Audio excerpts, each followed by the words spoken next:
Hello once again, it's Matthew here from Matthew North Music, and as always, if you like these videos or you're interested in some of the topics I talk about, which is usually music, electronics or something in between, then please hit the subscribe button because it really does help the channel to grow. And also, if you click the little bell icon, then you will be notified of any new videos that come up.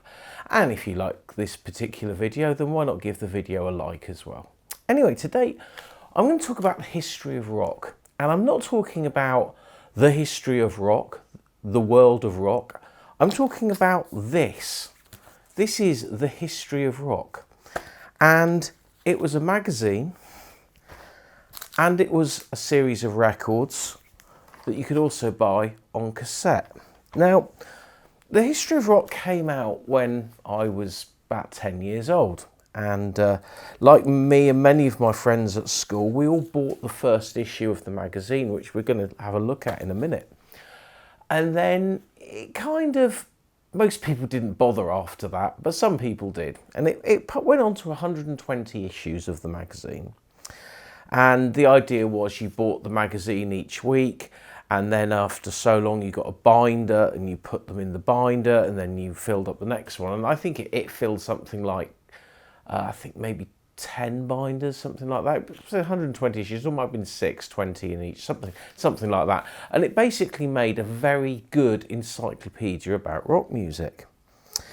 And to go with it, they made a series of albums. Now, initially, there was going to be 30 albums, but I think they ended up making 40, and they carried on right until sort of mid to late 80s. I think about 1986, 87 was when the last album came out. But as I say, initially it was only going to be 20 or 30, and then they just kept making more of them. So first thing I'm going to do is I'm going to show you the first magazine, and then we're going to look at some of the albums and some of the sort of more slightly interesting facts about this set. In all its glory then, this is the first issue of the History of Rock magazine, and it cost a mere 70p. Now, I bought this from my local newsagents after seeing it advertised on television. My newsagents was called Fields in Bovey Tracy, which is just down from where my parents lived. And every other Wednesday, the main great thing about it was going in there and getting my copy of Smash Hits, which at the time was my go-to read. Anyhow, this came out, and it came in quite a nice looking folder really, and on the back of the folder you got an offer here, free Elvis 12-inch album with 16 original tracks. Well, we're going to look at that in a minute, but you know, it's a nice folder. And then you open it up and we start to get into the guts of it. Now, there's a little bit of blurb here about, you know, what's going to be in it, and it's, you know, it talks about everything really. It talks about, you know, Bill Haley, Elvis, Beatlemania. Then there's the rise of what they refer to as black music and its ghetto roots. Probably something you wouldn't put on a title of something these days. But you know, it talks about the Supremes and Otis Redding and Stevie Wonder. Then it talks about supergroups like Emerson, Lake and Palmer and Yes. And then the sound of heavy metal from Led Zeppelin and Deep Purple to Whitesnake and Motorhead.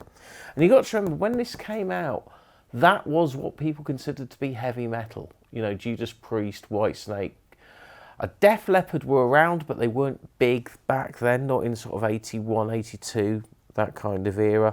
Iron Maiden were taking off, but they weren't the big band that they were. And then they talk about things like Bob Dylan, and then they go on to like the greats like the Who and the Beach Boys. I mean, you got to remember, when this came out, the Beatles started in 1962. This was only 20 years after the Beatles.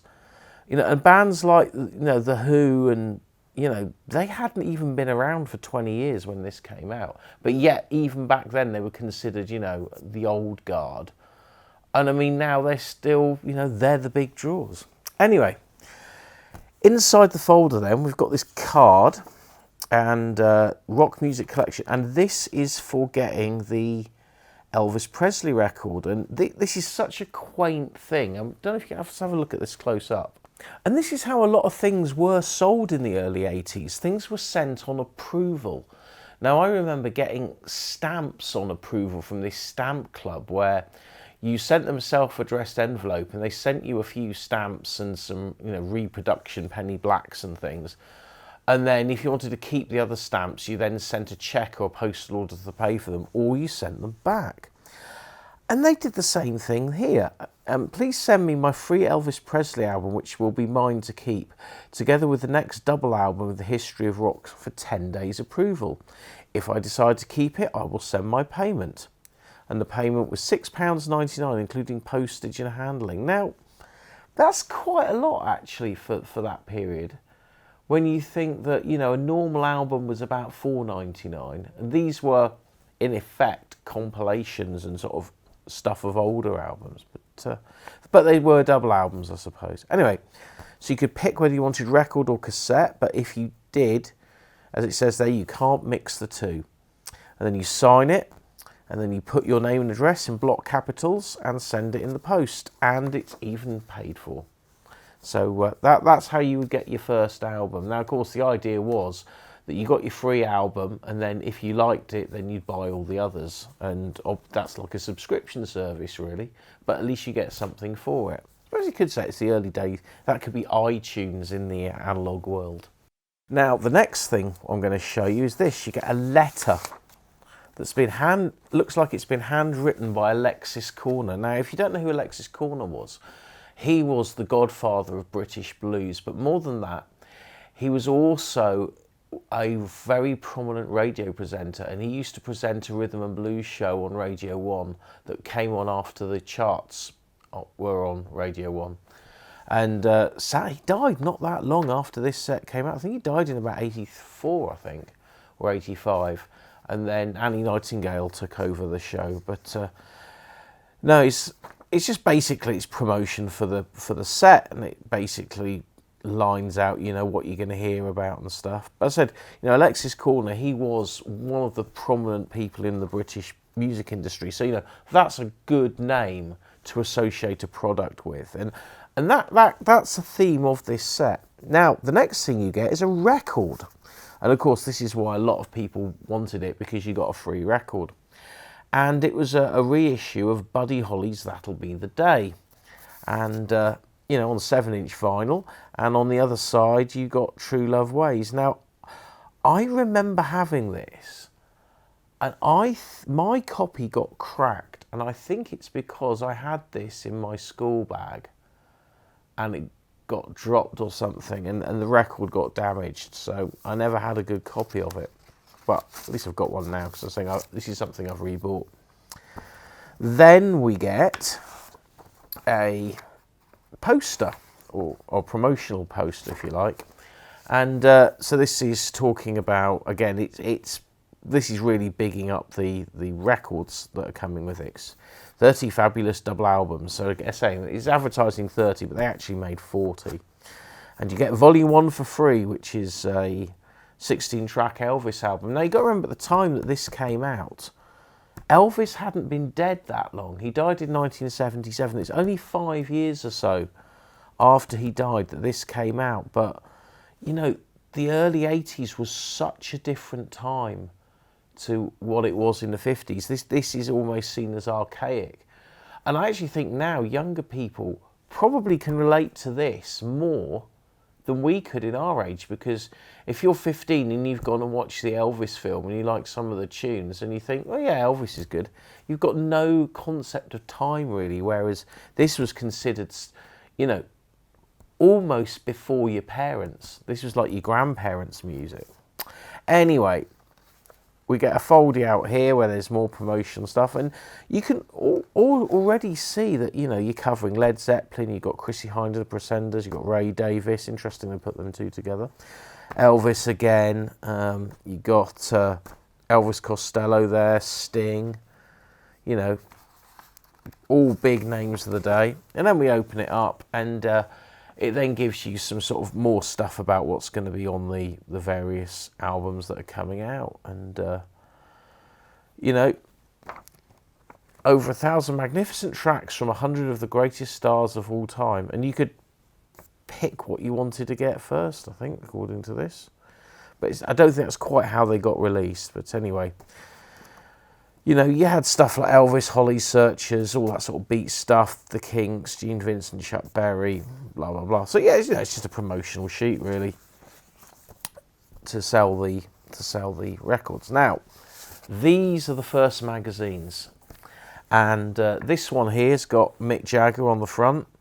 And if we open it up, you can see some of the credits. And if we look at the sort of acknowledgements and stuff in there, you know, we've got most people here aren't really that well known, but this is written by Simon Frith, who's a well-known rock writer. His name props up here and there. And if you look at the credits here, you know, they credit all the people involved, you know, EMI, Elektra Records and stuff. You know, this was all done kind of, you know, properly really. And already the first page, you've got a really iconic picture of Jimi Hendrix there. And there, you know, you've got Joe Strummer here, the same Jagger picture. Great picture of Jimmy Page here. And then already we're getting into Sgt. Pepper, the All You Need Is Love telecast that was done by the BBC Colour Photo. So they've not scrimped on this. I mean, if a magazine like this was made now, they would just go to the various image archives and they'd just get the cheapest pictures they could get. And then we looking at, you know, David Bowie there in his early mod phase, the Who Sell Out. So it's all about 1967, this particular issue. And then you've got Cream, and then you've got the sort of soul artists, you know, Ike and Tina Turner there.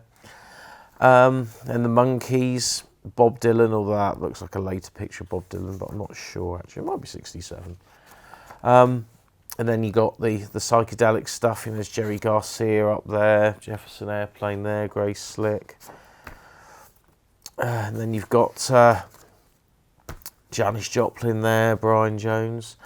You know, and the stuff that's in it, it's really well written. It is really well written. And this is quite interesting because that's the first time I ever saw the Frank Zappa only in it for the money cover. I'd never seen that before. And, you know, for a lot of people getting into music, this was some of the first information I've had. This was in effect the internet. Here's that really famous photo of all the Radio 1 presenters outside of the broadcasting house in London. Obviously, there's a couple there that we can't talk about anymore. But, you know, that was still a really interesting photograph at the time.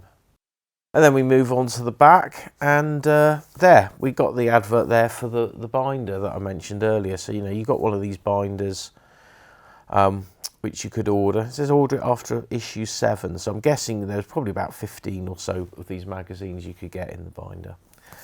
Anyhow, after issue 1, you got issue 2 free. So, you know, that's a lot of good stuff for 70p. Now, this issue was written by Adrian Gilbert, Rob Finns, Bill Miller, Cliff White, John Collins and Martin Hawkins. So again, all fairly well-known writers. Now, some of the later issues of this, you had some of the big guns of writing, like people like Chris Welch, Charles Murray, etc. But I don't have those issues to hand. But yeah, so this is all about the world of rock and roll. So you've got Bill Haley there, Fats Domino there, Hank Williams. And this is the Bill Haley story. That's an early picture. I think it's when they were still Bill Haley and the Saddlemen there. And that's a really famous photo of Bill Haley there, which actually has been used a lot on various reissues over the years. I think probably just because it's a colour photo. Because there wasn't that many photos taken. And of course, that's the really famous picture of Elvis and Bill Haley together. Again, they've researched this so well, getting, you know, really iconic pictures into the magazine. There's Louis Jordan there, who of course, you know, became a big name in the 80s with the not Louis Jordan. So I'm thinking of Cab Calloway. My mistake. Anyway, yeah. There's some more about Hank Williams there and the sort of country thing. And then they have a section in the back, each issue, where they talk about the great musicians. And Of course, very connected with Bill Haley is, of course, Keith Moon of The Who. So, you know, they're not necessarily always related. And then they put that into the magazine, and there's a photo on the back of Keith Moon. I don't know if it was on the back of this one. Oh, that was just the advert. So, yeah, you know, again, really nice picture of Keith Moon. Now, I can't work out, that was either, I think, the Shepperton Studios when they did The Kids Are All Right, or it was that show before in London in '77. I think it's one of the two. It's one of those last Keith Moon performances, anyway. So yeah, that's the first issue of the magazine. And as I said, to go with this, we had the albums. So now I'm going to show you some of the records. And the first one I'm going to show you is going to be the one that you got free. And that's this one. This is the Elvis Presley album. Now, all of the records had gatefold covers. And they were mostly double albums. Not all, but mostly. And this one here is a single album. And they were, I'm trying to remember who pressed them now. If we take one out, and they're in paper sleeves. And let's look at the stampers. I think they're pressed by, yeah, it looks like they were pressed by EMI, so they're probably pressed at Hayes. Although, obviously, this is, all the tracks belong to RCA. And they've even got some writing in the matrix. I can't read it. A boom boom forgotten, I think it says on there, something like that. Anyway, they're the LPs, and let's have a look at the track listing on this, because, you know, being Elvis, you expect to have all the big hits. And indeed, you got Blue Moon of Kentucky, Mystery Train, Heartbreak Hotel, Don't Be Cruel, Hound Dog, All Shook Up, Jailhouse Rock. I mean, you can't really moan at what's on that side. And on this side, it's not as good, is it? You know, Need You Tonight, Fools Such As I, you know, it's okay. But all the best tracks are on side one. And I think what they kind of did was, when they were licensing these, they probably wanted to get the tracks they really wanted, but then to fill it up, they got other tracks that they might not have had to have paid so much money for. I don't quite know. Interesting though, just say RCA special products on here. So I'm thinking RCA may have actually had some kind of involvement in pressing this album. And there's a couple of other sort of discrepant variations on this series, which I'm going to show you in a second. So that's the Elvis LP. I'm not going to go through everything. But this is volume 2, and this one's Bill Haley, Little Richard, Fats Domino, and Buddy Holly. And so effectively you've got one artist on each side. And if we look at the track listings again, you know, Shake, Rattle and Roll, Rock Around the Clock, Rock a Beatin' Bogey, See You Later Alligator, Rip It Up, Hot Dog Buddy Buddy, you know, that was off Rock and Roll Stage Show. No, they're all great tracks. Little Richard, Rip It Up, so you've got Rip It Up on here twice. Tutti Frutti, Girl Can't Help It, Long Tall Sally, Keep Her Knocking, Good Golly Miss Molly. This is all great stuff. This is all classics.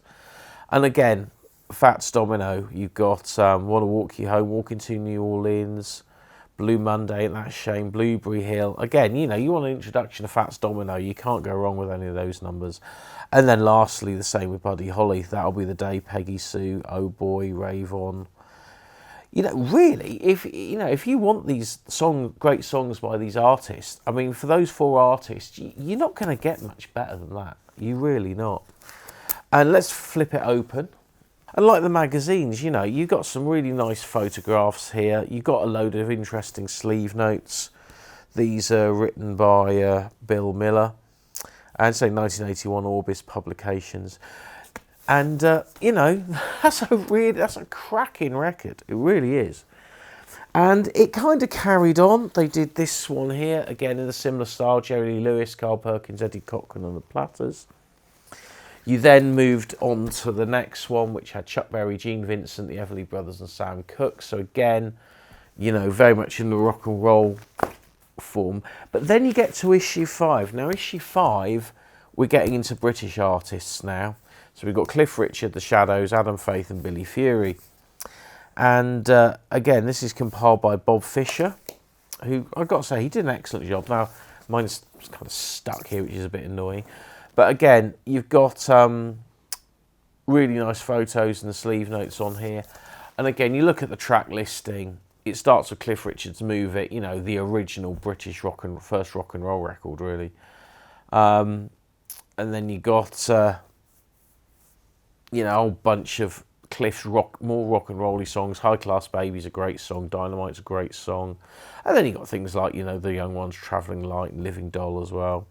Then you look at the Shadows, you know, Apache and FBI and Foot Tapper, Wonderful Land. I mean, yeah, these are great songs.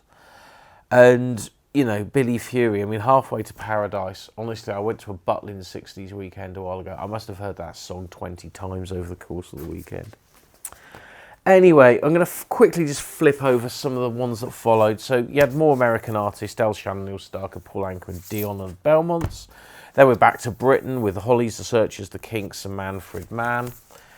This obviously is a little bit more interesting for me because it's British bands. But again, you know, the Kinks, just looking at the Kinks, for example, you've got You Really Got Me, All Day and All of the Night, Tired of Waiting for You, Dedicated, Follow Her Fashion, Sunny Afternoon, Dead End Street, Waterloo Sunset, Autumn Almanac, Days and Lola. That is absolute bangers, one after another on there. Absolute superb stuff.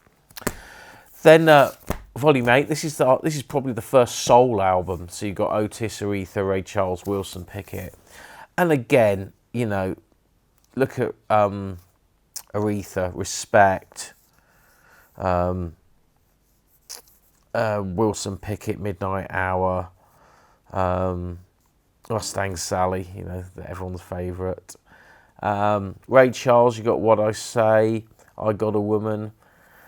Again, Otis Redding, Try a Little Tenderness. Is Sitting on the Dock of the Bay on there? Yeah, Dock of the Bay's on there.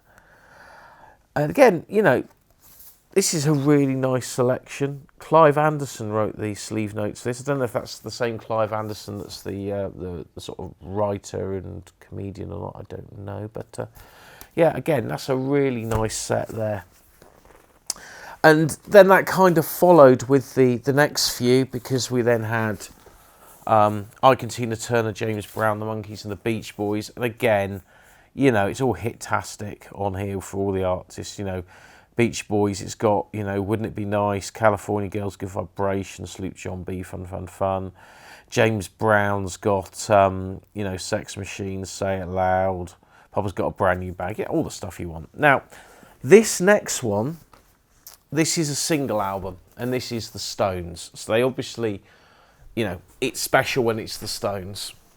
And you get one album, and it's all Decca recordings. There's nothing post, I think about 66 on here, something like that. It's just the early stuff. I think Jumping Jack Flash is probably the latest track on here. So yeah, this is a pretty decent compilation, to be honest. You know, Satisfaction, Time Is on My Side, Better Move On off the first EP, great tune.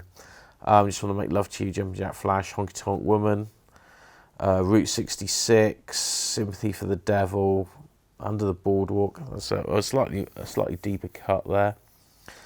I think that might have even been on the Metamorphosis album, I'm not sure. But anyway, you know, it's an interesting selection of songs, but they obviously only could license from Decca, and they didn't license anything from when the Stones had their own label afterwards. I'm guessing it's because this was much easier to do. Again, I'm going to look at the record, because I don't know who pressed this. I did think that early one was EMI. But this one's definitely looks more like it was pressed by Polydor. It's got that sort of style of writing in the runouts, and it's got the /420 matrix on it. So yeah, Decca, Polydor, all the same thing as far as pressing is concerned. But things will change a bit later on, as I will mention. And then we got this one here. Now, this is the first British blues one, John Mayall, Small Faces and Them. And again, this is a single album. And as they go on, the next one is also a blues album. Now, this is a convenient place to show you the cassette version. This is the album again with, you know, great photos, great photo of the Yardbirds there. Both two versions there, my pal Jim. And Chris Welsh wrote all the sleeve notes for this. So, you know, you've got quality with this album because, you know, Chris Welsh, as far as I'm concerned, is one of the greatest music writers ever. Absolute hero. He always, every time you see him on TV talking about music, you always want to listen because he just knows his stuff really well. Anyway, that's the LP version, but what I'm going to show you now is the cassette. Now, they were double play cassettes, they were all like this, and one of my friends from school, Hugh, he actually had the set. I think his dad bought him most of them. And I've been playing this today actually, and the sound quality really isn't all that bad at all. They're in quite a nice solid shell. I don't know who manufactured these, but they would have probably been manufactured all at the same place rather than where records are pressed, because that's all a bit different. But this is our inlay card, and it folds open so that we get our get all our track listings. If I was to pull the camera back a bit so you can see it all. And then we do get our sleeve notes. So all our Chris Welsh sleeve notes are all there. The only thing we don't get is the photographs. And the cassettes are also manufactured in Dolby, which is nice. And yeah, it's a good quality cassette tape. You know, I'm saying this cassette's 40 years old, and I've just been playing it on my deck, and yeah, it sounds great. So, you know, if you do find any of these at a decent price, then why not pick them up if you want to collect cassettes, because they'd be a fun set to have. So let's whiz through a few more of these albums. Now, I don't have all of them, but here we're getting towards the sort of LA rock scene. Mamas and the Papas, Lovin' Spoonful, Steve Miller Band, the Byrds. Again, you know, you got the Joker on there, which actually became a hit a few years after this set came out again. And yeah, who wrote the sleeve notes? Steve Burgess wrote these sleeve notes there. Again, nice photos. Then we've got a Motown one here. So Four Tops, Diana Ross, Smokey Robinson, Stevie Wonder. Michael Heatley wrote the sleeve notes for this. Again, you know, it's got all the hits on. But then if we look at some of the Stevie Wonder particularly, bearing in mind Stevie Wonder was a contemporary artist in the 80s. All the Stevie Wonder tracks are all early, 63, 64 up to 1970. So you haven't got any of his really well-known stuff apart from Uptight, really. You know, there's no Superstition, and there's certainly no other big numbers from the 70s, which, you know, is arguably his greatest period. Then after that, we've got this one. Again, this is more sort of San Francisco. It's number 23 now. Blood, Sweat and Tears, Country Joe. But again, it's got a lot of the key numbers. You know, Country Joe, you got Fixing to Die and Rock and Soul Music. They're, of course, the two numbers that were in Woodstock. Then you got the Band, where you got The Weight, Night They Drove Dixie Down. You know, I Shall Be Released. Again, you know, really good selection of songs. John Platt wrote the sleeve notes on this. Again, really nice photographs. Now, this is one of the most interesting ones, and this is the Beatles album. And the reason this is interesting is because it is not a compilation album like every other album. And if we look at the back, we can look at the track listings, and you might gather what it might be. And the first album is mostly singles. She Loves You, From Me to You, Michelle, Bad Boy, and that's the giveaway. This is basically the collection of Beatles oldies album, track for track exactly the same. And this album here, Twist and Shout, She's a Woman, Dizzy Miss Lizzy, Ticket to Ride, what's that album? Well, the track title actually matches this cassette, and it's this, The Beatles Live at the Hollywood Bowl. That's on this album. And collection of Beatles oldies, starting with She Loves You, ending with Eleanor Rigby, is on this album. Although I think the cassette here is actually in a different order, because I Want to Hold Your Hand is at the end of side one. But it's the same album. Now, if we look at the records, all of the History of Rock albums have their own catalogue number. If I just pull this one here out of this album here, which is the band, then you can probably see there it says HRL023, which is the catalogue number, History Rock label, I guess. But on the Beatles album, let me just pop this one away first. Pop this one aside. On the Beatles album, yes, it's got the HRL026, but then it's got a PCS 7016, which is the Parlophone label.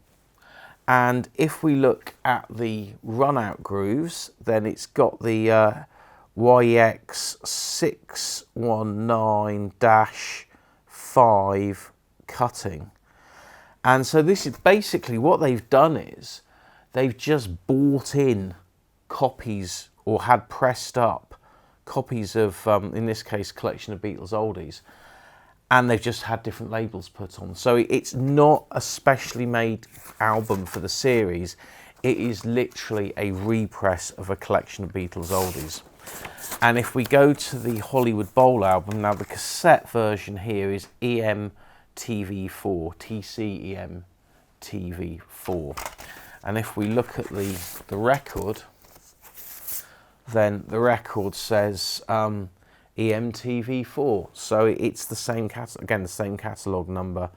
And this has a YX something cutting. I can't actually read it in this light. But yeah, so this is the only album in the set where instead of it being a curated double album, it is actually just a straightforward reissue of two Beatles albums.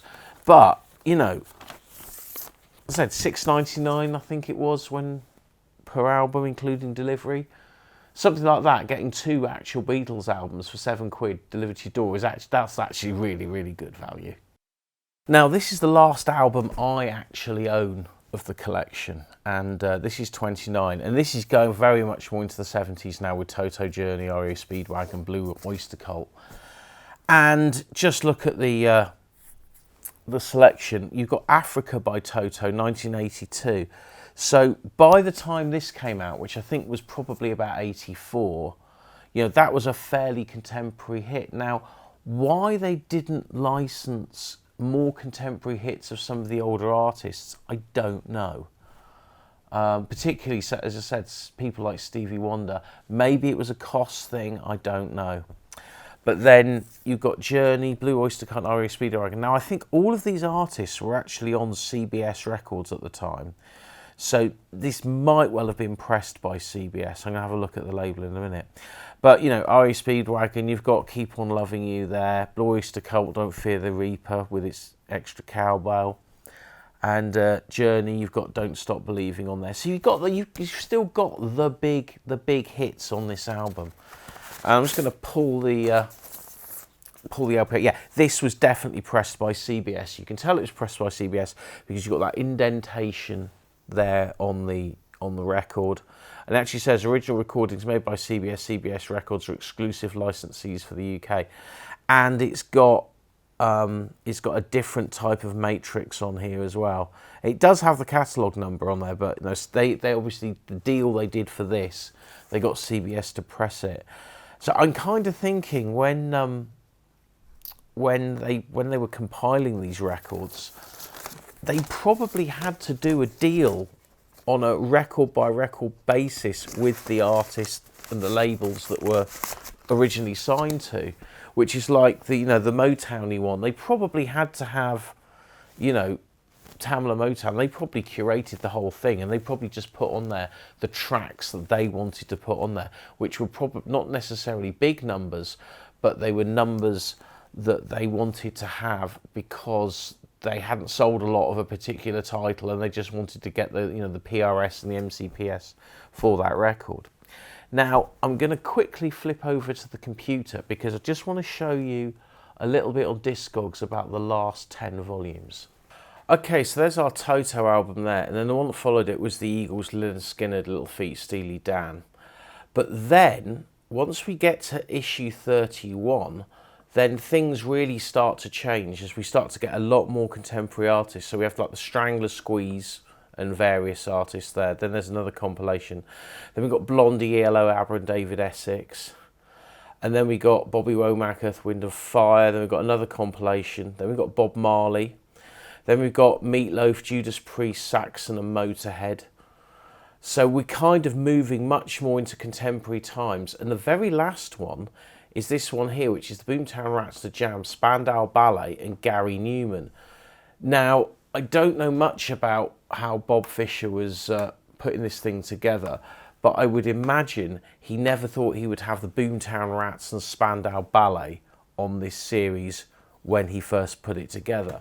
But if we look at that one, if we look at the track listing, you've got Rat Trap, Don't Like Mondays, you got The Jam, Going Underground, Eating Ruffles, and then you got Spandau Ballet's Only When You Leave, which is from 1984. So again, that's you know, a fairly contemporary track for this series, although this says it came out in 87.